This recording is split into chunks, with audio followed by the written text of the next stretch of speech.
Barbara, you highlighted the very serious consequences of the GSP Plus status which Pakistan is enjoying. So, what issues you want to raise at the UN at this event?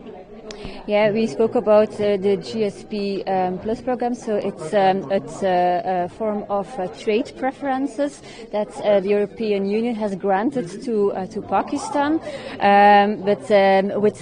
So Pakistan has to fulfill a lot of commitments before they could receive it. For example, they have to respect human rights. They have to respect freedom of religion. But in fact, all those conditions, are not be done by Pakistan. So they don't fulfill those commitments, and still they are receiving so the trade preferences and also, for example, money also for education in Pakistan. So it's not fulfilled, and still they receive a lot of taxpayers' money from the European Union, and we want to stop this.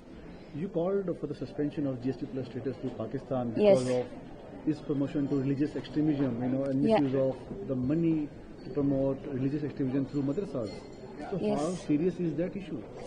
Yeah, that's a very serious issue because the madrassas have become from a few hundred to more than 30,000 in Pakistan, and it's still the top of the iceberg, I think, because we can see the big thing about it, but it's a serious issue.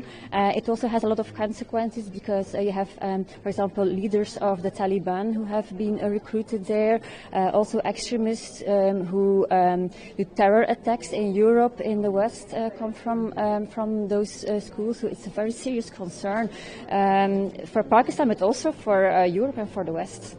Since you are a member of the European Parliament, are you going to be raising this issue in the Parliament, with the Parliament as well? Yes, so this issue has already been twice on the agenda of the plenary in European Parliament. It's twice, so they approved to suspend the GSP Plus status, but still the European Commission is refusing it. So I will raise it at the agenda in November. So I will put it on the agenda again to put awareness for this very serious matter.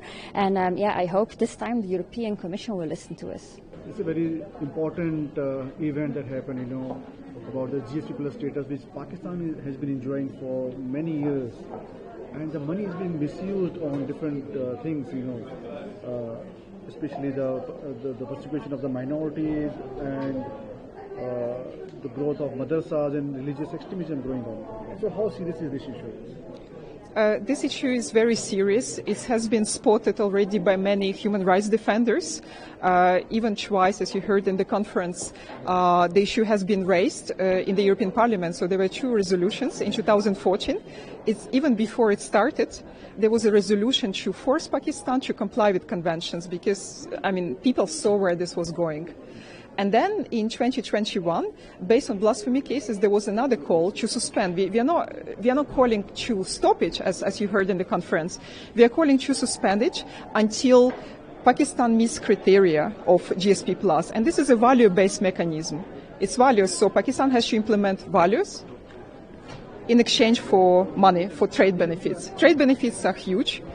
Pakistan is the most important country in that scheme because of the size of Pakistan, because it's a nuclear power. And as Jan Fiegel in the film said, if there is one GSP that should be exemplary, it is Pakistan GSP Plus. But this is not happening, and we are trying to understand why, because there are lots of discussions. We had these discussions for 10 years, so there were motions, resolutions in the parliament. They're not happen. It is just getting extended and extended and extended, and the situation with human rights is worsening. 2 years ago, European Commission has extended it for another 5 years, although there were conferences, human rights activists, they raised this issue. There were demonstrations in Brussels about this. So this time, because we know that this summer there was a review, I think the results of this review will be published in October or November this year. So we are looking forward to those results. And so we decided to run this campaign. So we produced this documentary based on interview with senior EU officials who are themselves telling that this is wrong, what is going on. And we are responsible for the victim. So European Commission is also responsible because it adopts this lax attitude. And on the other hand, if Pakistan sees the European Commission doesn't follow its own rules, because those rules are described, it's a contract, as I said. It was signed by Pakistan. Then why Pakistan should follow rules? It's setting a very bad example, and I think it's even encouraging bad behavior. So with this campaign, we produced documentary.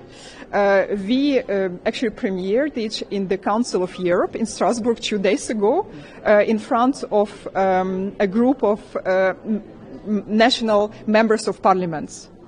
It was very good, very interactive section and event, and it seems that people in the countries, European countries and outside of the EU country, they even not aware. So we had a very good interactive session there. People were asking, is this true? What other mechanisms are there? They waste money in this way, and while encouraging this kind of horrific human rights abuses. And so we also produced a brochure which explains in popular terms the mechanism, the abuses, the breach. It also outlines very clear mechanism what European Commission should do to stop. And again, I repeat, we are not calling to completely suspend or to stop it. We are calling to suspend it temporarily until Pakistan meets its obligations. Okay, and we produced also white paper, which is based on the European Commission own documents. So European Commission had contracts. So we explained using which articles they could suspend it temporarily, especially that there were also precedents regarding suspension. So Myanmar is a case in point, Belarus, and some other countries. So it's possible. It's possible. And on top of that, European Commission has suspended ethanol trade this summer. That wasn't based on the human rights, but that was because ethanol producers in Europe asked them. They said that we are facing unfair competition from Pakistan, so can we stop? Then Commission stopped, but basically only based on economic grounds. Do you believe that temporary suspension of GSP Plus status will make any impact in the Pakistani policies? I think we need to make a very strong signal to Pakistan.